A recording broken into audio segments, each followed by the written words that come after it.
વિશ્વના સર્વાધિક લોકપ્રિય નેતા અને ગુજરાતના પનોતા પુત્ર એમના માટે ગઈકાલે એક સભામાં જે વાણી વિલાસ કર્યો છે એ ભાષા એ ગુજરાતના સંસ્કારની ભાષા ન હોઈ શકે। એ ભાષાને હું વખોડું છું, એની ટીકા કરું છું, એની નિંદા કરું છું અને લોકશાહીને ઠેસ પહોંચાડનારા એ વિચારની હું નિંદા કરું છું।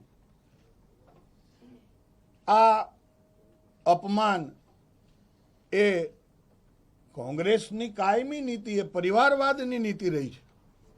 ત્યારે બક્ષીપંચ સમાજમાંથી આવતા, એમાં પણ અતિ પછાત એવા નાના સમુદાયમાંથી આવતા નરેન્દ્રભાઈનું વ્યક્તિત્વ કોંગ્રેસને હજમ નથી થઈ રહ્યું। એના અનુસંધાને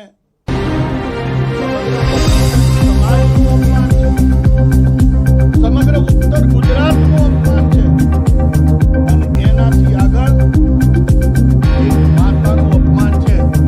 આ ક્યારેય સહન ન કરી શકાય।